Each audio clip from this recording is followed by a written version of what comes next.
ናታን አሁን ላይ በጣም እየተጎዳች ነው ያለችው ማለት ነው። እዛ የገባችበት አላማዋ ሌላ ነበረ። እንግዲህ ሌሎቹን ለማዳን ስትል ነበረ እዛ የገባችው። ነገር ግን እነሱን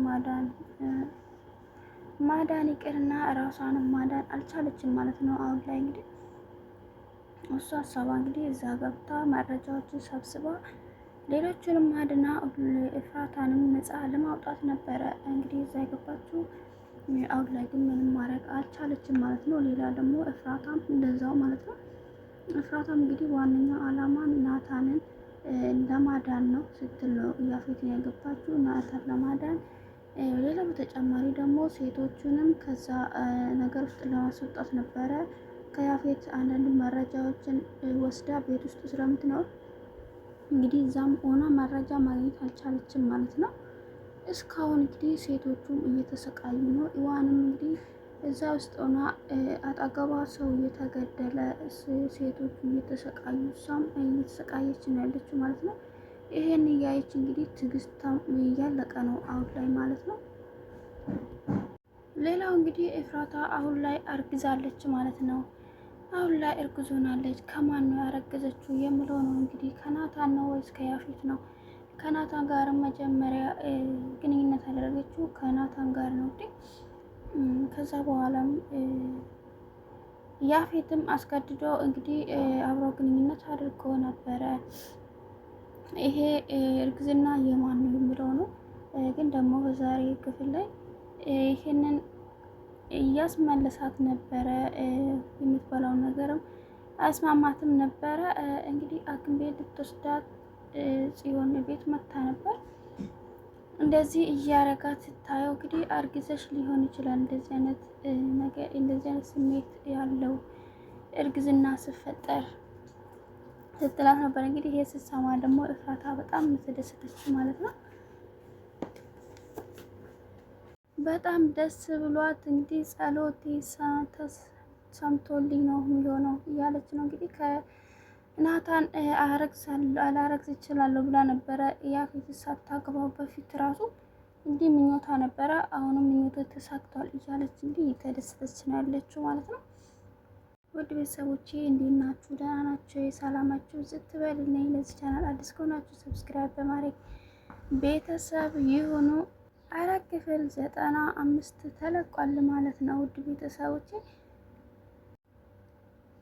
ናታን እንግዲህ አሁን ላይ ከወይዘሮ ትዝታ ጋር እየሰራ ነው ያለ ማለት ነው። እሷ ጋርስ እንዴት እሷ ጋር ሊሄድ ቻለ?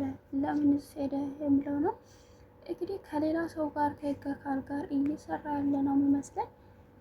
እሷንም ሆነ ሌሎቹንም ወንጀለኞች መጥፎ ስራዎች የሚሰሩትን ለማጋለጥ ስል ነው ይመስለኛል ከእሷ ጋር መስራት የፈለገው ማለት ነው። እሷም ደግሞ የስለሱ ህይወት አጣርታ እንግዲህ ያፌት ብዙ በደል እንደደረሰባት ፍቅረኛውም እንደቀማባት እንግዲህ ይሄን ሁሉ መረጃ ሰብስባ እንግዲህ እሱም መቅጠር ችላለች ማለት ነው። እሱም ደግሞ ይሄ እድል ሲያገኝ በጣም ነው ተደሰተ ማለት ነው። እንግዲህ እሱም እሷ ጋር መስራት የፈለገው ያፌትንም ለማጋለጥ ይመስለኛል ማለት ነው።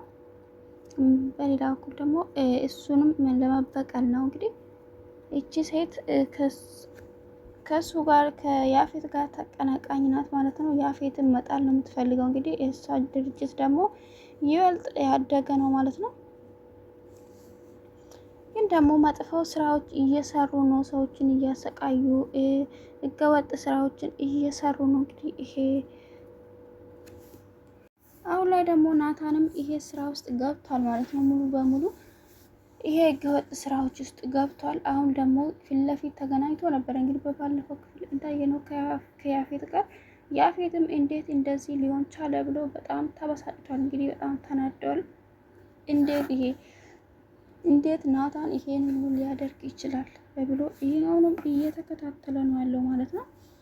ሌላው እንግዲህ ወይዘሮ ትዝታም ሰው መድባ እሱን እየተከታተለች ነው ያለችው ማለት ነው። ሁለቱም እየሸወደ እንግዲህ ከሌላ ሰው ጋር እየተገናኘ ነው ያለው ይመስለኛል ናታን። ሌላ ደግሞ ጽዮንና ቢኒ ያሉበት ሁኔታ አሁን ላይ እንግዲህ ተጣልተዋል። ቢኒም አይንሽን ማየት አልፈልግም ብሏታል። ቢኒ ግን እውነታው ቢነገረው ጥሩ ነው ማለት ነው። ጽዮንና ዳጊ እውነታውን ቢነግሩት ጥሩ ይመስለኛል ማለት ነው። ምን እንደተፈጠረ እንዴትስ ይሄ ነገር ውስጥ መግባት እንደቻለች አሁን ላይ ቢኒ የሚያስበው እሷ ከአቤል ጋር ግንኙነት እንዳላት ነው የሚያስበው ማለት ነው። ቢሆንም ግን አሁንም ቢሆን በጣም ያፈቅራታል ማለት ነው፣ ይወዳታል። በአፉ እንደዛ እሷን ማየት አልፈልግም፣ እዛም ቤት እነሱም ቤተሰብ ከኔ እንድትርቁ እፈልጋለሁ ብሏቸው ግን ደግሞ አሁንም ቢሆን ጽዮንን አልረሳትም ማለት ነው። ጽዮንም እንደዛው እሷም በጣም ታፈቅረዋለች። እንግዲህ እሷም እየተጎዳች ነው ያለችው አሁን ላይ። ሌላው ሉሊት ናት። እንግዲህ ሉሊት ደግሞ ቤት ውስጥም እንግዲህ ከሁሉም ሰው ጋር እየተስማማች አይደለችም። እንግዲህ ከዚህ በፊትም አትስማማም፣ ግን አሁንም ደግሞ ሁሉም ሰዎች ፊት ነስቷታል። እንግዲህ እሷም ቢሆን አፏ ዝም አይልም፣ ከተንኮል ውጪ ምንም አታስብም ማለት ነው። አሁንም ናታንን እንድትከታተለው መረጃ እንድትሰጠው ያፌት አዟት ነበረ፣ ግን ከሱ ምንም ማግኘት አልቻለችም ማለት ነው።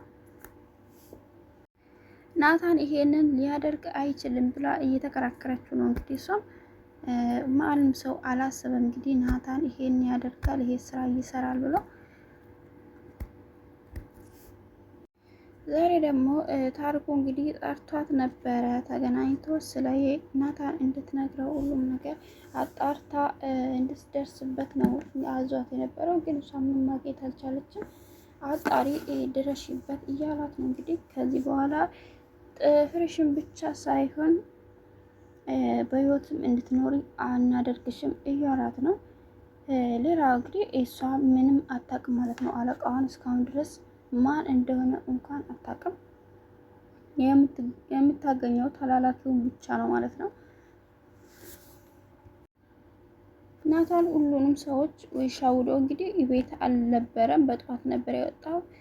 ያፌት የሚያስበው ቤት እንዳለ ነው፣ ከቤት እንዳልወጣ ነው እያሰበ ያለው። እነሱንም ሁሉንም ሻውዳቸው ከቤት ወጥ መውጣት ይችላል። እንግዲህ ናታን አሁን ላይ ጥሩ ስራ እየሰራ ያለ ይመስለኛል።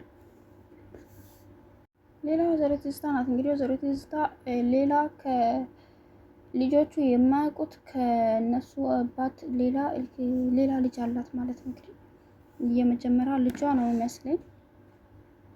ባልጇንም የገደለችው ራሷ ትመስለኛለች። ለዛ ነው በልጇ አሳባ እንግዲህ እሱ ነው የገደለው ብላ ነው ለልጇም ለዲቦራም የነገረችው ማለት ነው። ወንዱ ልጇ እንደገደለ ነው እየተናገረች ያለችው። ከሱ ጋር በጣም እየተስማሙ አይደሉም፣ አይስማሙ ማለት ነው፣ አይነጋገሩም። ክፍሉን እንኳን ዘግቶ ነው የሚወጣው ማለት ነው፣ ሲወጣም ሲገባ። አሁን ደግሞ ወንድማቸው አለ፣ እሱንም አላስተዋወቀችውም ማለት ነው። ከልጆቹ ጋር ከይተውና ከወንድሙ ጋር በድብቅ በምስጢር እንደ ምስጢር አድርጋ አስቀምጠዋለች ማለት ነው። ይህንን ከሰሙ የባሰ ይጠሉኛል እያለችው ማለት ነው። እስካሁን ድረስ ደብቃ ነው ያቆየችው። እንደ ስራ ባልደረባ ሆኖ ነው እንግዲህ ቤተሰቡን ልጆቹን የምተዋወቃቸው ማለት ነው። ሌላ እንግዲህ ናታን እና ቢኒን ለማናገር ቤት ሄዶ ነበረ። መጀመሪያ ላይ ሊያናግረው ፈቃደኛ አልነበረም። ገኒ ግን እንደምንም አድርጋ አስማምተው እንግዲህ አብሮ እንዲሄድ አድርጓለች። የሆነ ቦታ ይዘውት ሄዷል። እንግዲህ እዛ የሄደበት ቦታ እሱ እየሰራ ያለው ሊያሳየ ነው ይመስለኝ። በመጨረሻ ምን እንደሆነ እንግዲህ አብረን የምናይ ይሆናል በክፍል 96 እስኪለቀቅ ድረስ እንግዲህ ሰላም ቆዩልኝ። ባይ